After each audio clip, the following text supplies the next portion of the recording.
Glória a Deus. Abra sua Bíblia, por favor. Amém. Antes que você abra, diga: Senhor Deus, abre o meu entendimento, para que eu possa perceber a tua vontade. Em nome de Jesus. Amém. Abra no Salmo de número 91. Aquele que vive na habitação do Altíssimo e descansa à sombra do Todo-Poderoso, desfrutará sempre da sua proteção. Lê de novo. Diga: aquele que vive. Em algumas traduções é aquele que habita. Na minha tradução, aquele que vive. Viver, habitar, né? Aquele que vive na habitação do Altíssimo e descansa à sombra do Todo-Poderoso, desfrutará sempre da sua proteção. Diga: Senhor, eu quero aprender a viver na habitação. Eu quero entender o que significa isso, para que eu possa descansar a minha alma, para que eu possa, Senhor, vivenciar uma experiência de evangelho vivo, santo, puro e agradável ao Senhor. Me faz, Senhor, agora entender, para que eu possa desfrutar sempre da tua proteção nesses últimos dias, Pai. Que eu possa acordar do sono causado pelo pecado, pela inconstância, pela iniquidade e por toda a malignidade desse mundo.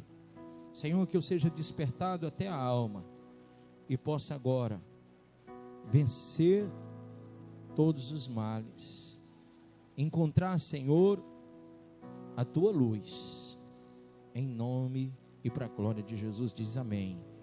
Amém. Pode sentar.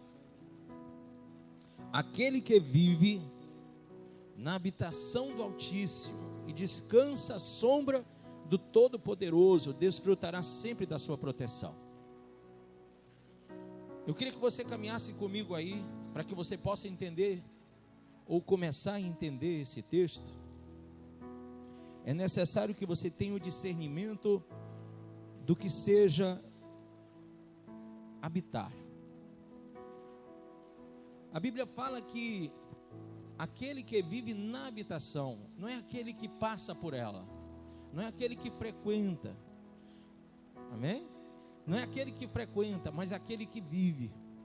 Há uma diferença muito grande, muito importante e singular, que você deve entender nesse texto, porque eu posso simplesmente frequentar a igreja, eu posso simplesmente vir aqui esporadicamente, ou num momento de necessidade, momentos que me constrangem, até por necessidades. Hoje nós percebemos que as pessoas procuram muito mais nas horas difíceis, nas horas das dificuldades. Mas quando a Bíblia fala, ela fala aquele que habita, né? Aquele que vive, já está aí, né? Coisa linda.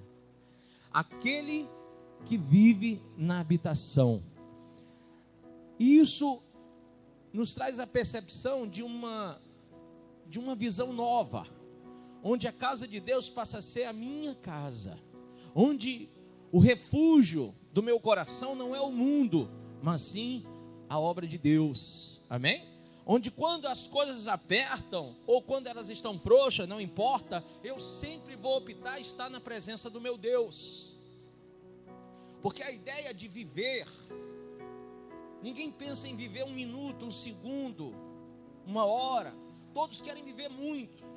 E quando a Bíblia fala, aquele que vive na habitação, está dizendo por tempos e tempos.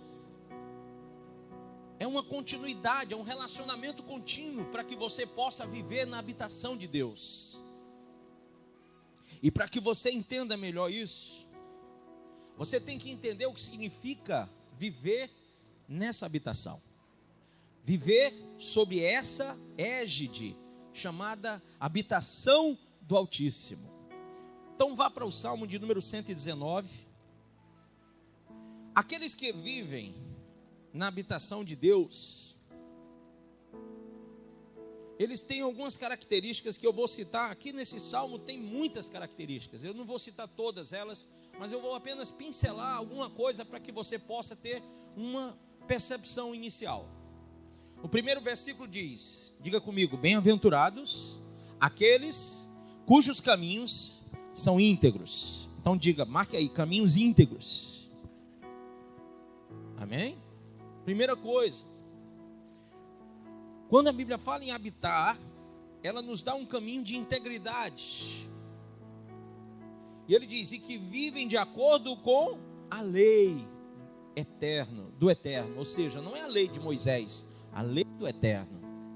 Tem gente que quando lê isso aqui diz, a lei dos judeus. Não, a lei do eterno Deus, a palavra dele. Amém? Todo o Salmo de 119 vai falar sobre a palavra de Deus.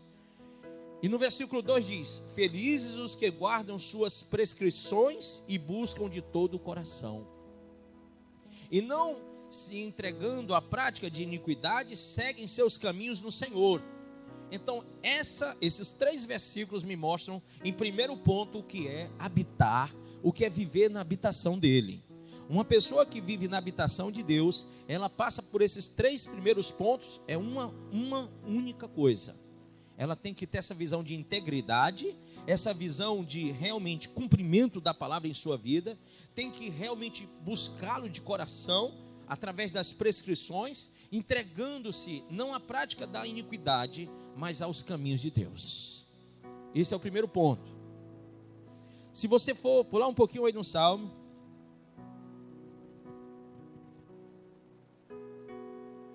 verso 16. Hoje, um pregador do século passado, ele fez um comentário nas redes sociais, inclusive foi comentado um comentário dele, uma entrevista que ele realizou agora recente. Repórteres lhe perguntaram o que ele achava sobre todos os pregadores estarem tão distantes do Senhor e todas as leis que foram promulgadas, aceitando casamentos homoafetivos e etc e tal. E ele disse, o mundo tem que estar preparado para a volta de Cristo. Esse homem chamado Billy Graham foi um dos nomes mais fortes do evangelho do século passado, do século 20. E ainda vivo no século 21, ele declara que a volta do Senhor é iminente. E ele diz que um dos pontos que o Senhor mais lhe deu como fundamento dessa volta foi quando ele percebeu que a Corte Suprema dos Estados Unidos aprovou o casamento homoafetivo. A partir dali ele começou a perceber, Deus começou a falar o coração dele sobre diversos pontos a respeito da volta de Jesus. Amém? E eu estava me lembrando disso porque tem muita gente que ouve falar da volta de Jesus de uma forma religiosa, mas nós queremos falar de uma forma espiritual sobre isso, ao seu coração. Amém?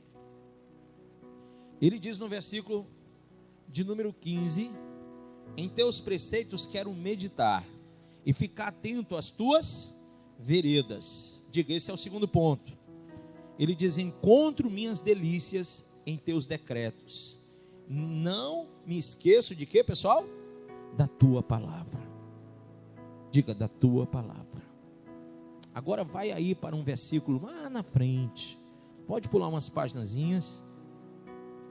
Ele diz aí, o Salmo de número 119 ainda, ele diz, verso 104, graças aos teus preceitos tenho entendimento, graças aos teus preceitos tenho entendimento, por isso detesto todos os caminhos da mentira. Amém? Tua palavra é lâmpada que ilumina os meus passos e luz que clareia o meu caminho. Fiz um juramento e o confirmo, obedecerei às tuas justas ordenanças. Quem crê assim? Então o salmista aqui, ele está falando o que você faz para habitar, para viver na habitação dele. Verso 112, inclinei metade do meu coração, foi? Não, todo o meu coração a cumprir teus decretos para sempre, até onde? Semana que vem? Não, até o fim. Vá grifando isso aí. 13º versículo. Detesto quem? Os inconstantes, mas amo a tua lei. Quem entende isso? Como tem gente inconstante, né? Então, esse aqui é o segundo ponto para que você entenda o que é viver na habitação do Senhor. Agora, vamos pular para mais um texto.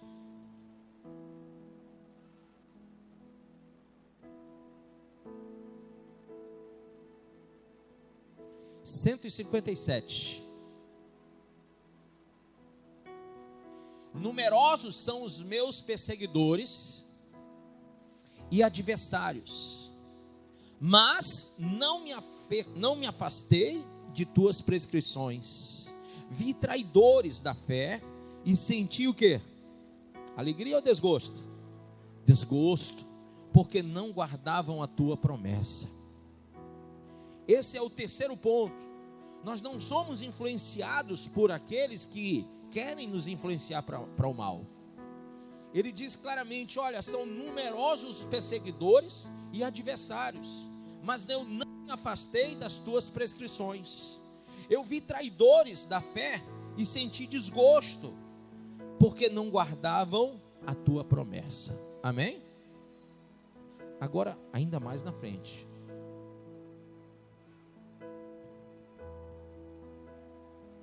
No versículo 173. Venha a tua mão em meu socorro, pois escolhi o quê? Teus preceitos. Diga amém.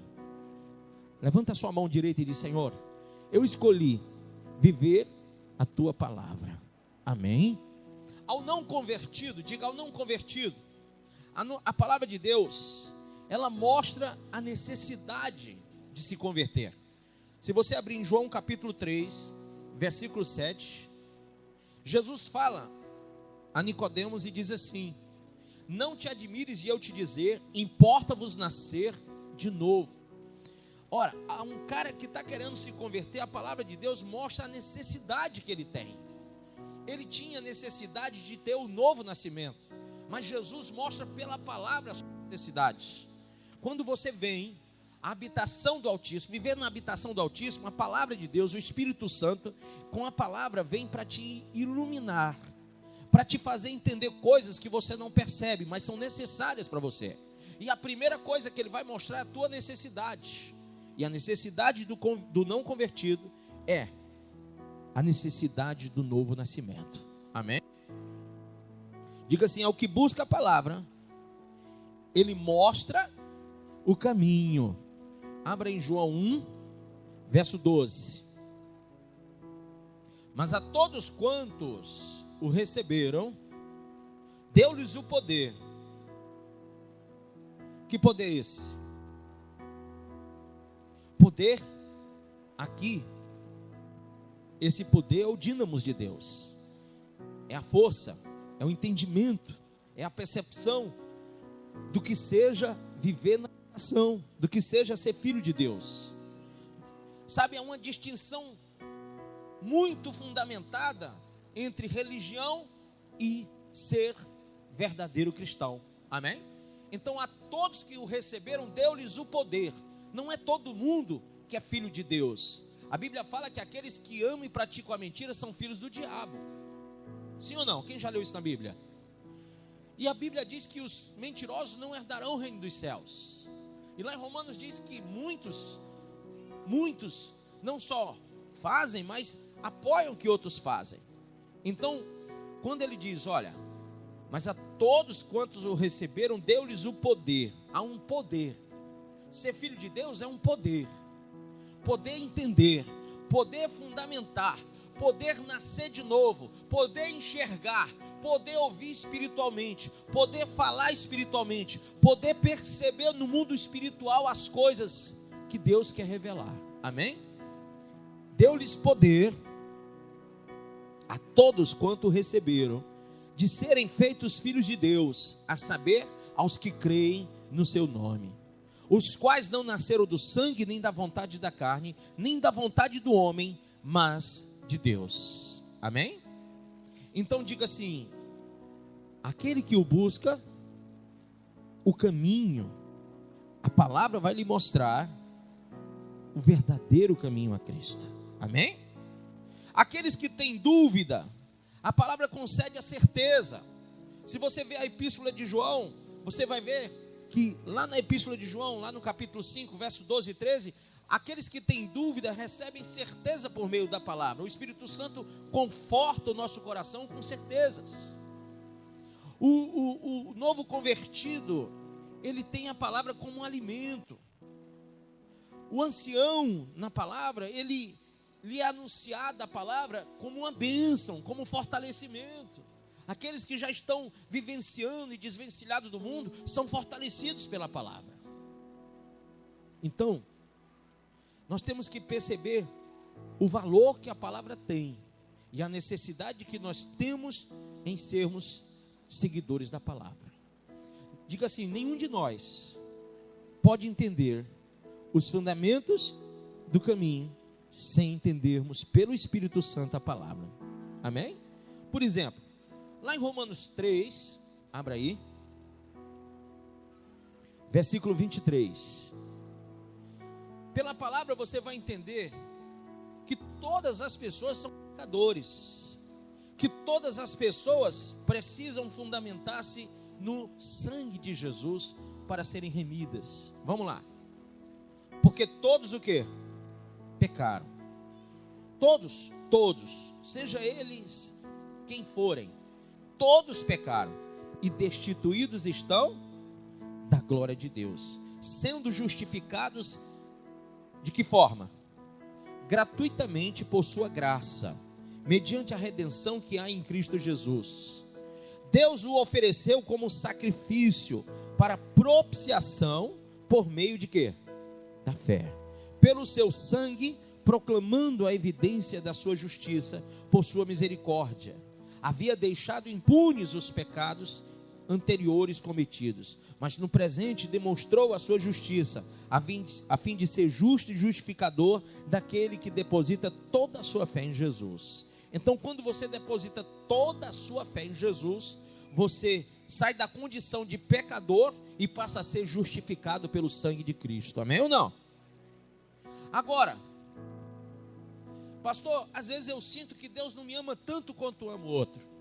Pela palavra eu entendo que o amor de Deus não está condicionado a isso que você pensa. Veja só, é incondicional.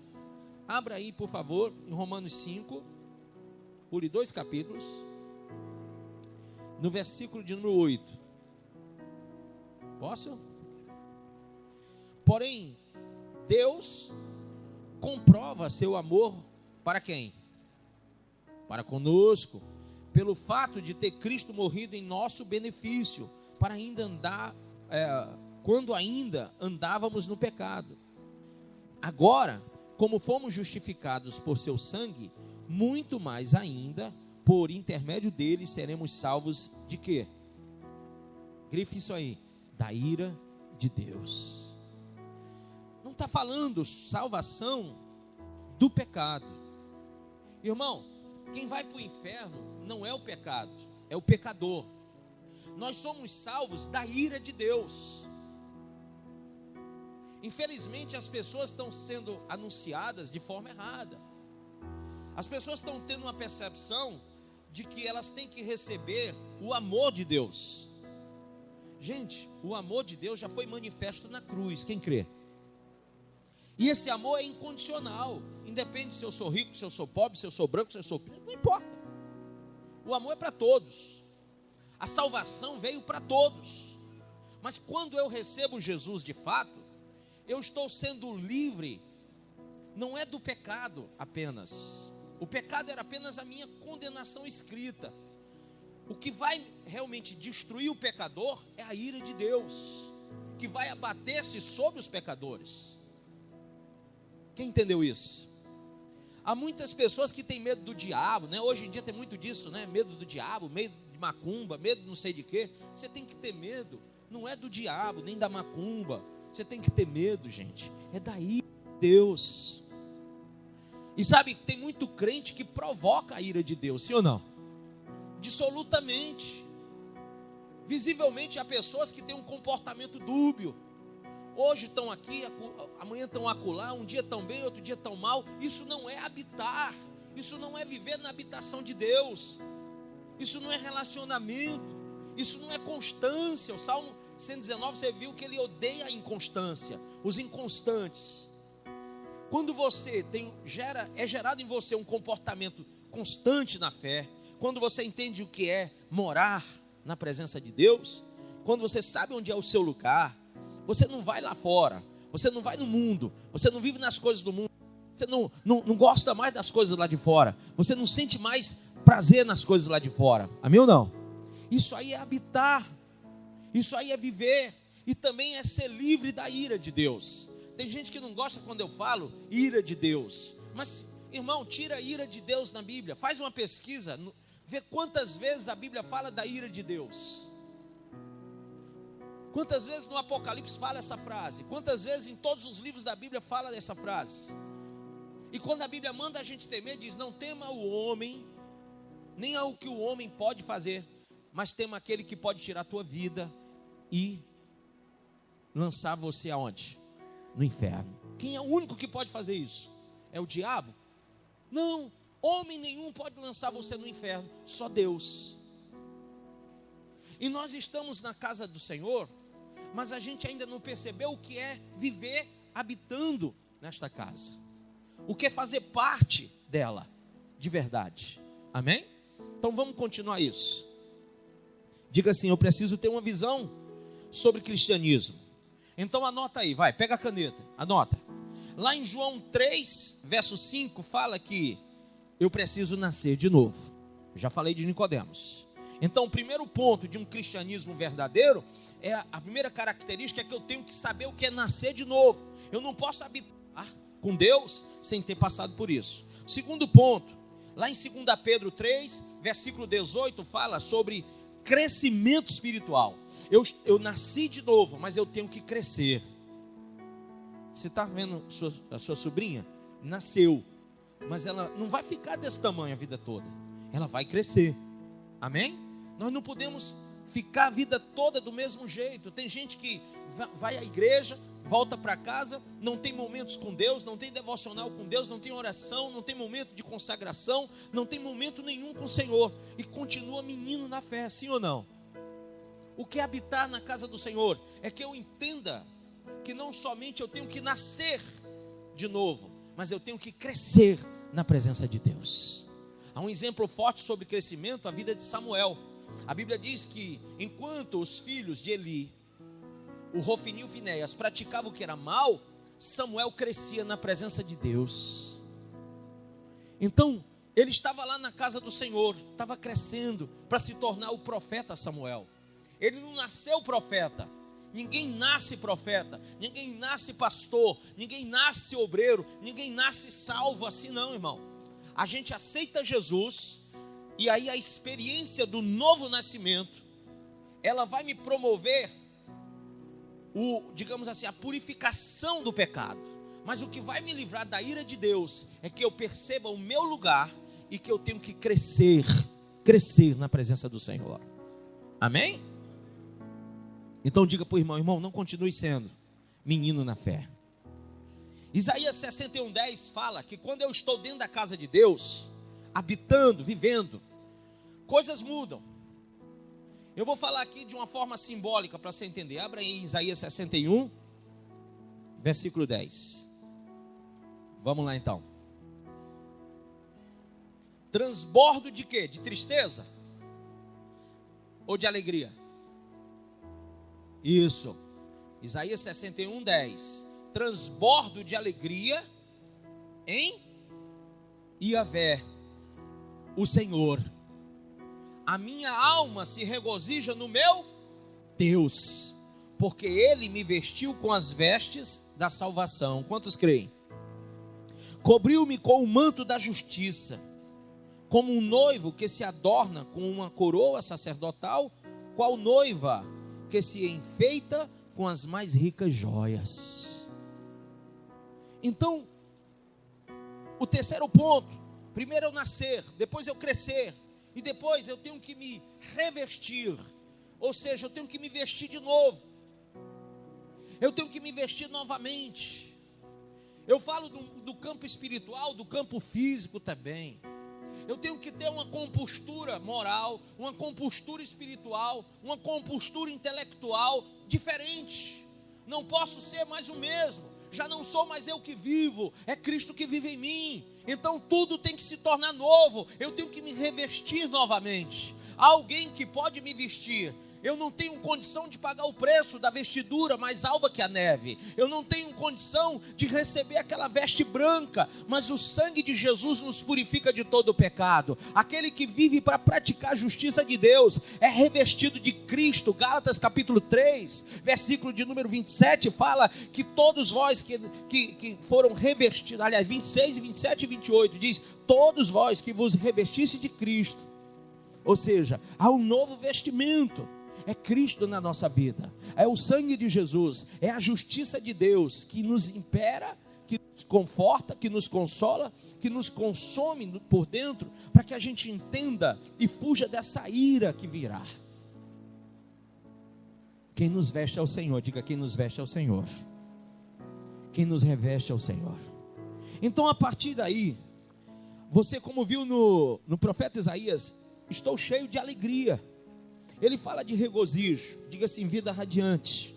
Diga assim: a vida cristã não pode ser uma vida triste, não pode ser uma vida amarga. Um casamento cristão não pode ser amargo. Uma família cristã não pode ser amarga. Um relacionamento não pode ser assim. Nós temos que estar na igreja radiantes, jubilosos. Às vezes, irmão, dá assim um pouco de tristeza, de angústia olhar para a cara de alguns crentes, porque eles chegam com a cara de enterro na igreja. Sim ou não? É ou não é verdade? Não há uma alegria, não há um sorriso, não há... Olha para o irmão do lado e diz: ei, sorri para mim. Amém ou não? Fala de novo. Diz assim: eu não estou rindo da sua cara não, eu quero que você seja feliz, vai. Amém? Abra aí em Mateus capítulo 5. Irmão, nós temos que ser felizes porque Ele nos revestiu de Cristo, amém ou não? Eu tenho uma nova vestimenta. Essa vestimenta é tão cara que eu tenho certeza que o homem mais rico do mundo não consegue comprar. Ninguém pode pagar o que você tem aqui, o que você recebeu em Cristo. Amém ou não? Capítulo 5 de Mateus, quem achou? Vamos ler então. Versículo de número, deixa eu ver aqui. Versículo de número 13. Vós sois o sal da terra, mas se o sal perder o seu sabor, como que se há de temperar? Para nada mais presta, senão para se lançar fora e ser pisado pelos homens. Vós sois a luz do mundo. Uma cidade edificada sobre um monte não pode ser escondida. Amém? Igualmente não se acende uma candeia para colocá-la debaixo de um cesto. Ao contrário, coloca-se no velador e assim ilumina todos os que estão na casa.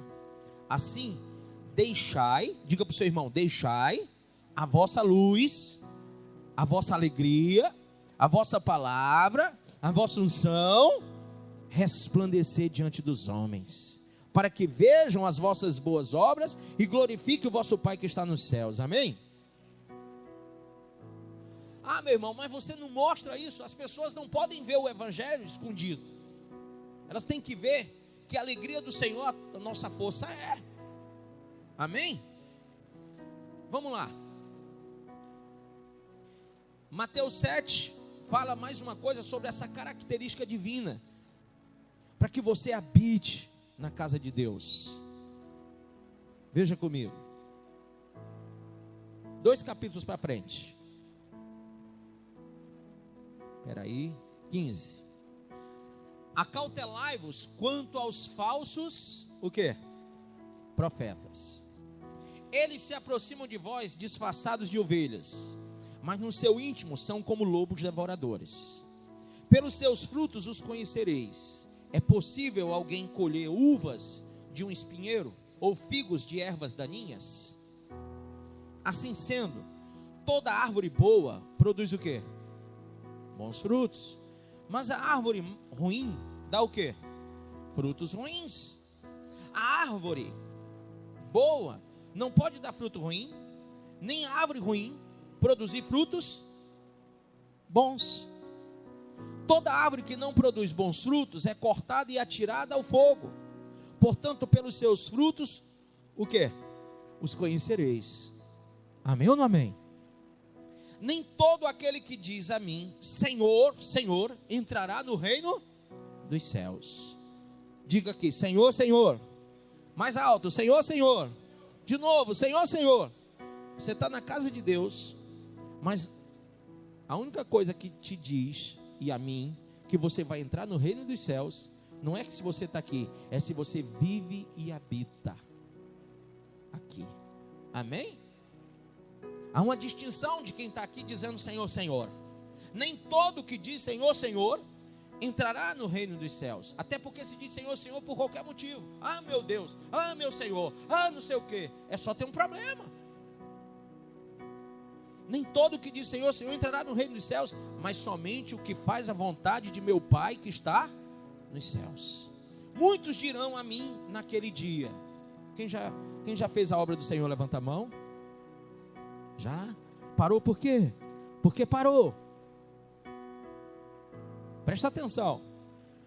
Muitos dirão a mim naquele dia, Senhor, Senhor, não temos nós profetizado em teu nome? Em teu nome não expulsamos demônios? E em teu nome não realizamos muitos milagres? Hoje como que você mede o evangelho? É onde tem milagre? É onde as pessoas profetizam, né? Tem que ter profecia, tem que ter milagre e tem que expulsar demônios, sim ou não? Engraçado que os primeiros dons nem é profecia, nem é cura milagrosa e nem é expulsar demônio. O que é? Conhecimento, sabedoria, fé e discernimento. Os 4 primeiros. As pessoas enchem os olhos quando vê uma pessoa sendo curada. As pessoas enchem os olhos quando vê uma pessoa expulsando demônio da outra. Tem gente que diz que é mais crente isso do que o outro. Não, sou mais crente que você porque eu expulso demônio, você não expulsa. Se você for expulsar o demônio, entra em você. Tem gente que diz, olha, eu sou mais crente que você porque eu falo em língua e você não. Eu quero dizer para você que muitos dirão, Senhor, mas em teu nome eu profetizei. Senhor, mas em teu nome eu realizei muitos milagres. Em teu nome eu expulsei demônios.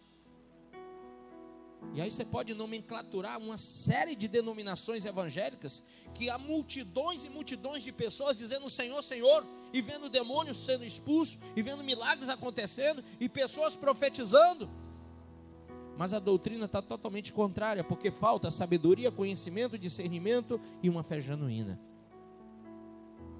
E aí, ele diz no verso 23, então lhes declararei, nunca os conheci, afastai-vos de mim, de minha presença, vós que praticais o quê? O mal. Hoje, eu digo para você, venha para a presença de Deus, mas naquele dia ele vai dizer, afasta-te da minha presença, porque eu não te conheço.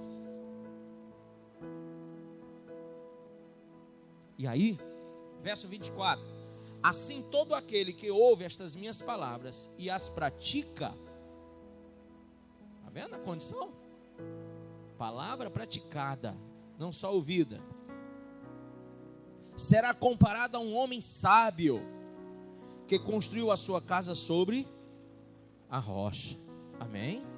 Então ele não está buscando que você seja um profeta, ou expulse demônio, ou cure enfermo, e com isso você faça a sua plataforma celestial, a sua nave espacial que vai te levar para o céu. Tem muita gente se achando, né?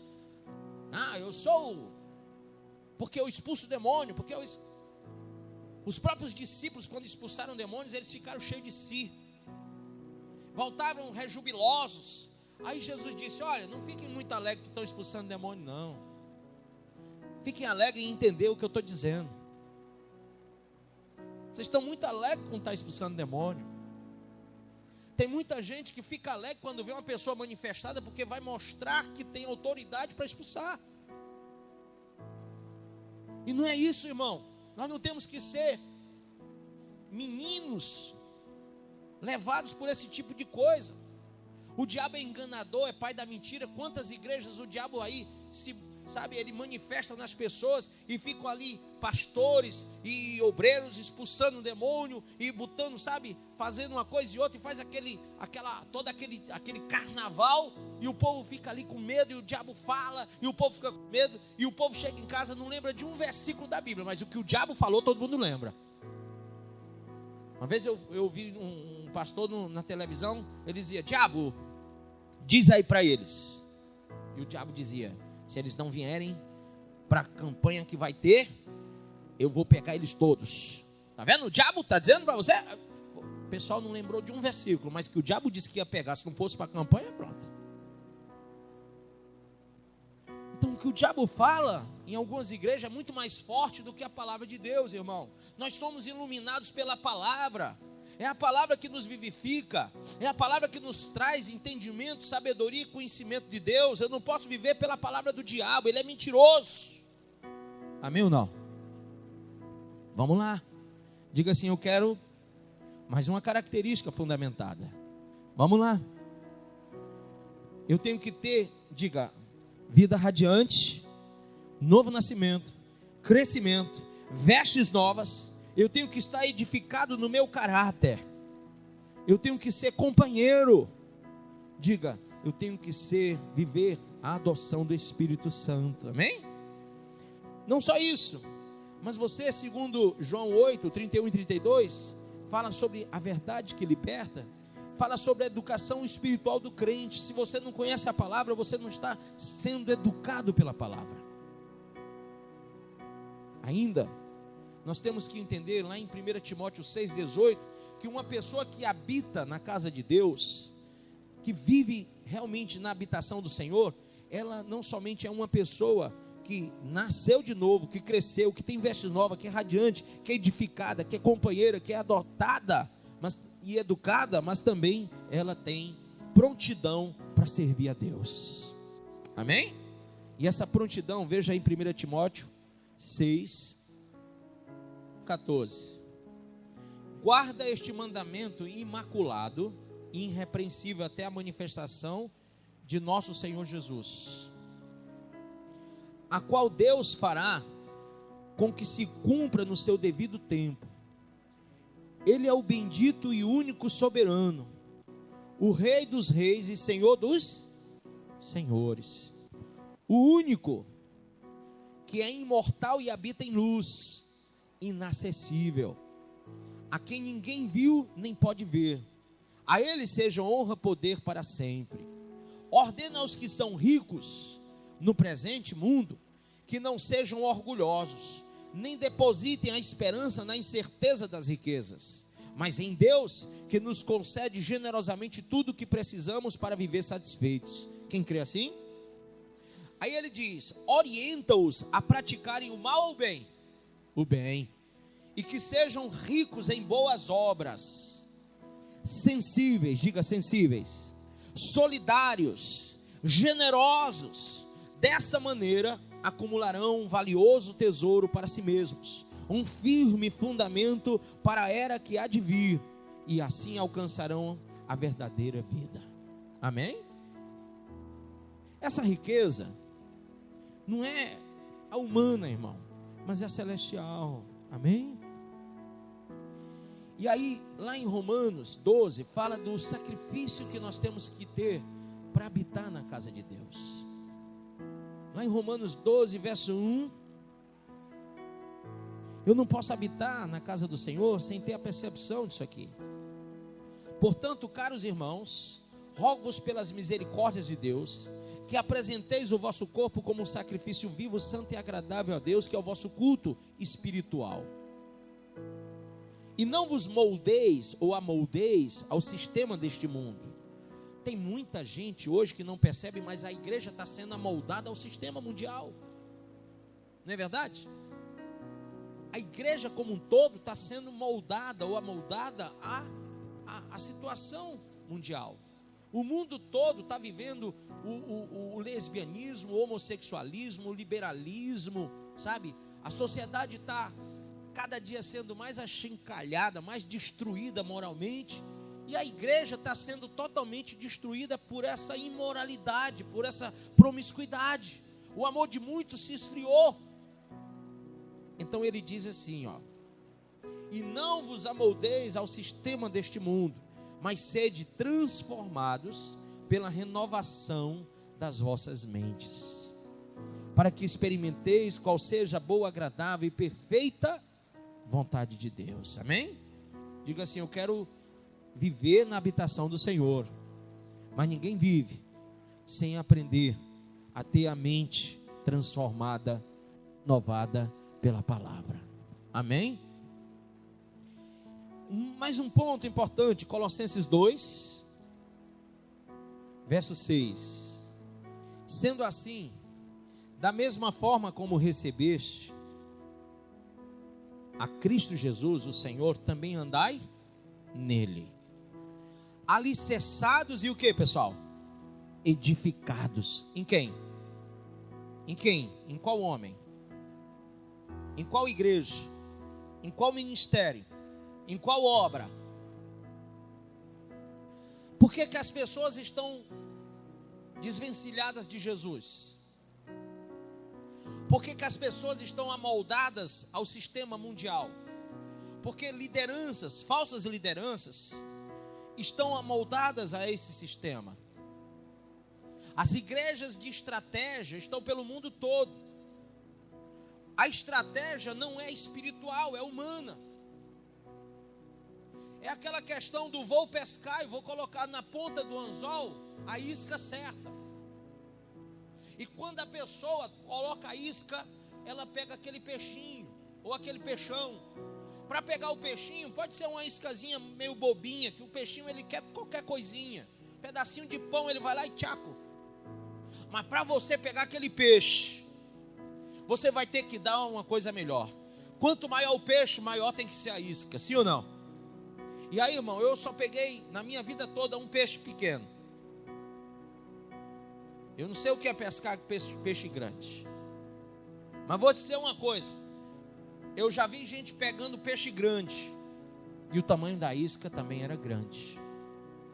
E como que a igreja do século 21 tem pego os grandes peixes, os ricos peixes, os famosos peixes, botando na ponta do anzol aquilo que eles querem, aquilo que lhes agrada, aquilo que lhes conforta física e mentalmente. Como que você vai trazer um rico à casa do Senhor, um famoso à casa de Deus? Hoje o evangelho está cheio de famosos, sim ou não? Você sabe o cantor fulano de tal se converteu? Você sabe a atriz fulano de tal é crente? Você sabe aquela dançarina é crente? Aquele não sei o que é crente? Hoje é moda que os famosos sejam evangélicos. Porque na ponta do anzol não existe a sã doutrina. Porque na ponta do anzol o que existe é uma concessividade pastoral. É um abortamento da sã doutrina. É um afastamento, é uma apostasia, é um desvio, é um esfriamento, é uma inconstância. É algo que agrada ao homem, mas desagrada a Deus. Ninguém vai pegar esse povo, ninguém vai trazer eles, humanamente falando, se não for com algo que possa conduzi-los fisicamente. Sabe, eu não tenho nada a ver com certos ministérios aí, mas eu posso perceber que esses ricos dançarinos de forró, de cantores de forró, de banda de forró, estão nesses ministérios cantando no mundo, apregoando a prostituição através das suas músicas e frequentando igrejas evangélicas, entregando seus ricos dízimos e ofertas, sim ou não?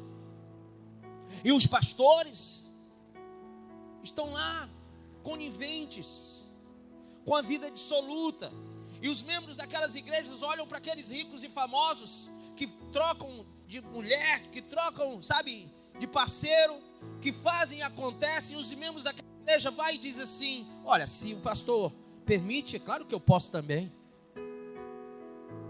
Mas, irmão, só um grãozinho da palavra, só um filetezinho da sã doutrina pode arrancar aquele rico e famoso de lá e voltá-lo ao caminho de outrora. Sabe por quê? Porque eles não suportam a sã doutrina. Paulo falou a Timóteo que nos últimos dias teriam coceira nos ouvidos e não suportariam a sã doutrina. Coloque a sã doutrina na ponta do anzol e você vai ver qual é o peixe que você pega.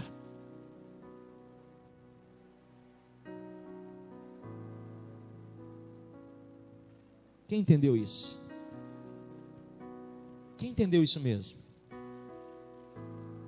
Então ele diz aí: sendo assim, da mesma forma como recebestes a Cristo Jesus o Senhor, também andai nele, alicerçados e edificados nele, transbordando em gratidão. Tende muito cuidado para que ninguém vos escravize e avance em enganosas filosofias, que se baseiam nas tradições humanas e na falsa religiosidade deste mundo, e não em Cristo. Diga, e não em Cristo. Mais uma vez, não em Cristo. Pois somente em Cristo habita corporalmente toda a plenitude de Deus. Se eu não ensino Jesus Cristo para você, você não está vivendo na habitação do Altíssimo. Se eu não falo do caráter de Jesus, se eu não falo do amor de Jesus, se eu não falo da justiça, do juízo e do pecado, você não habita. Você não está vivendo na habitação do Altíssimo. Se eu tenho aqui palavras filosóficas, se eu tenho aqui apenas expressões humanas para poder dirimir ou direcionar ou gerenciar uma igreja, se eu crio apenas pregações ilusórias que falam do campo comportamental das pessoas, quando eu vou falar sobre casamento, eu cito apenas a questão do comportamento humano, do comportamento social, do comportamento conjugal, mas eu não cito a sã doutrina, eu não mostro, eu não espelho Jesus Cristo, os seus ensinamentos, os seus rudimentos, eu não chego para dizer o cerne da coisa, porque isso é insuportável àqueles que odeiam a cruz.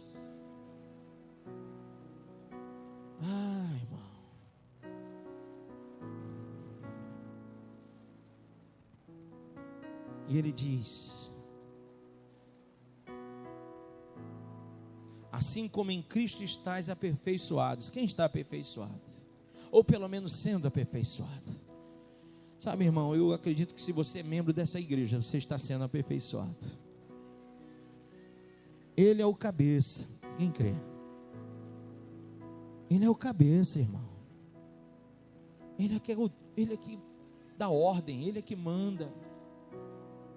Se você aprendeu o que é habitar, você aprendeu a receber ordem dele. Amém? A cabeça manda, e o corpo o quê? Obedece. Outro dia eu tirei uma menina. Como que chama quando você tira do WhatsApp? Quando expurga a pessoa, como é que chama? Bloquear, isso. Pois é, a moça parecia ser evangélica, irmão. De vez em quando mandava para mim um versículo, uma paisagem com versículo, um negócio assim.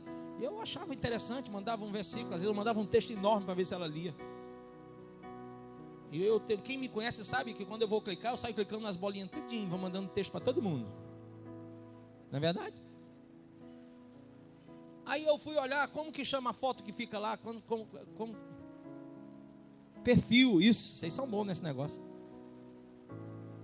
Queria que fosse bom na Bíblia, hein? Então quando eu fui olhar no perfil dela, sempre quando eu olhava, que eu gosto de ver para quem eu estou mandando às vezes eu vejo, às vezes eu não enxergo, porque eu estou sem óculos. Mas quando eu olho, eu olhava, eu via a foto lá, uma pessoa normal, né? Uma moça normal. Mas agora no carnaval eu vi uma moça com uma máscara de carnaval. Aí eu botei lá, pensei que isso era crente.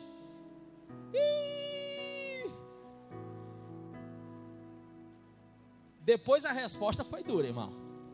O que é que você tem a ver com a minha vida? Você é meu pastor por acaso? É assim que você ganha ovelha para a sua igreja? Ignorando os outros? Papapá, eu digo, eu vou te bloquear.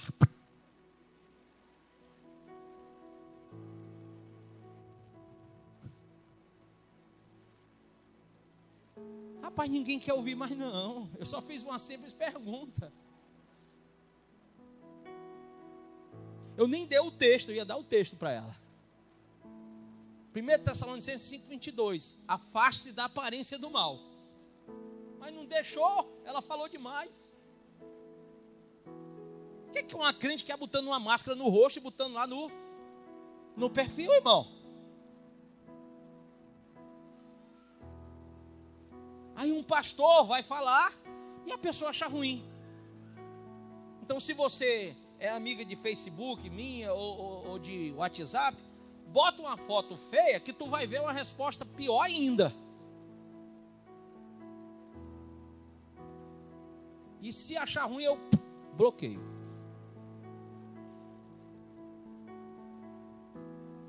Que coisa, né? Não suportarão essa doutrina. Ele diz: nele também fostes o quê? Circuncidados. O que quer dizer isso, verso 11? Fui cortado na carne. Se a tua carne não é cortada, você não está na habitação dele. Você não vive na habitação dele. Tem que ser cortado na carne. O mal tem que ser cortado na raiz. Amém ou não? Não corta, fica convivendo com o mal, dormindo com o mal, aceitando o mal, pensando no mal, vai cair. Você não veio aqui para continuar assim, veio? Senão você é só um visitante. Pastor, quem é membro da igreja? Quem é corpo de Cristo? É quem entrega o dízimo? Não, quem entrega o dízimo, ele faz parte da igreja. Mas para ser corpo espiritual, não é só entregar dízimo não, irmão. Você tem que viver para o Senhor de todo o coração. É tudo. Não é só 10% não, é 100% da sua vida. Diga para o seu irmão, é 100% da sua vida. Nele também foste circuncidados, não por intermédio de mãos humanas, mas com a circuncisão feita por Cristo, que é o despojar da carne pecaminosa. Pergunta para o irmão assim: você já se despojou da carne pecaminosa? Já ou não? Aí pergunta assim: por que tu está me olhando com essa cara? E por que essa roupa tão curta? E por que essa língua tão grande? Por que esse olho tão arregalado para o meu lado? E por que essa saia está cada dia mais curta e acochada? E por que essa calça está igual a do Zezé de Camargo e Luciano?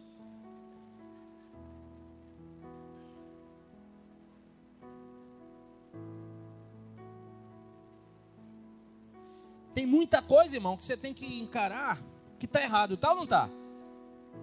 Se despoje. Você tem que se despojar ou não?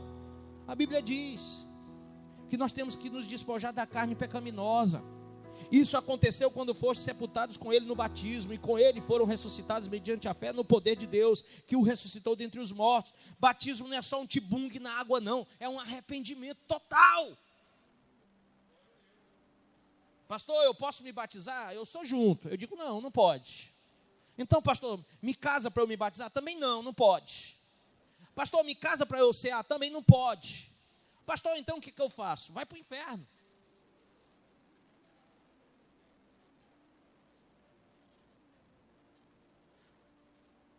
Você quer saber o que pode?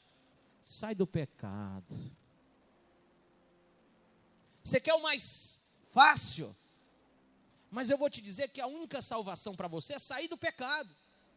Casamento não é e nunca será. Nunca vai limpar ninguém. Tem gente que se casa para quê? Para se purificar. Ah, eu sou junto, quando eu casar eu estou purificado. Casamento é aliança, não é conserto. Amém? Quer se consertar? Quer ou não quer? Sai do pecado. Pastor, mas é porque tu não se despojou da carne, é? Ah, tu gosta da carne. Então, se tu gosta da carne, tu é carnal.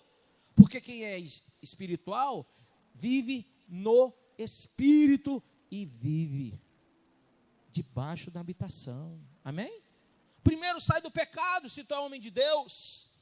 Te afasta do pecado. Pastor, eu estou praticando a fornicação. Se afasta da fornicação primeiro. Mostra que tu está convertido.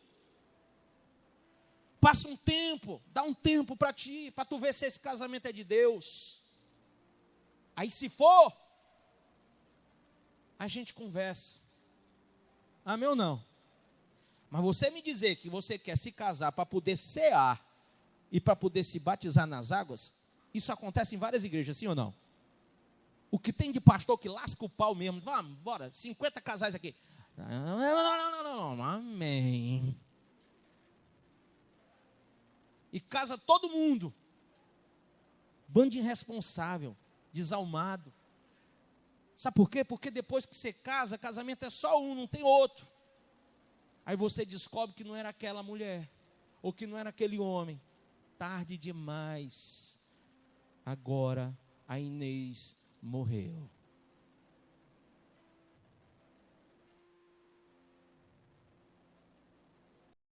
Você acabou de ouvir essa poderosa ministração da palavra de Deus. Eu creio que sua vida foi abençoada. Eu quero que você ore comigo, profetizando sobre a sua vida a salvação que vem de Cristo Jesus. Ore conosco. Deus Pai, em nome de Jesus, nós te agradecemos por esta palavra e que o Senhor possa abençoar a vida de cada um que nos viu, que nos ouviu nesse dia. Deus Pai, em nome de Jesus, que esta pessoa esteja agora entregando a sua vida, recebendo a salvação que vem do Senhor. Pois assim, Pai, nós profetizamos salvação, cura, libertação, em nome do Pai, do Filho e do Espírito Santo de Deus. Amém.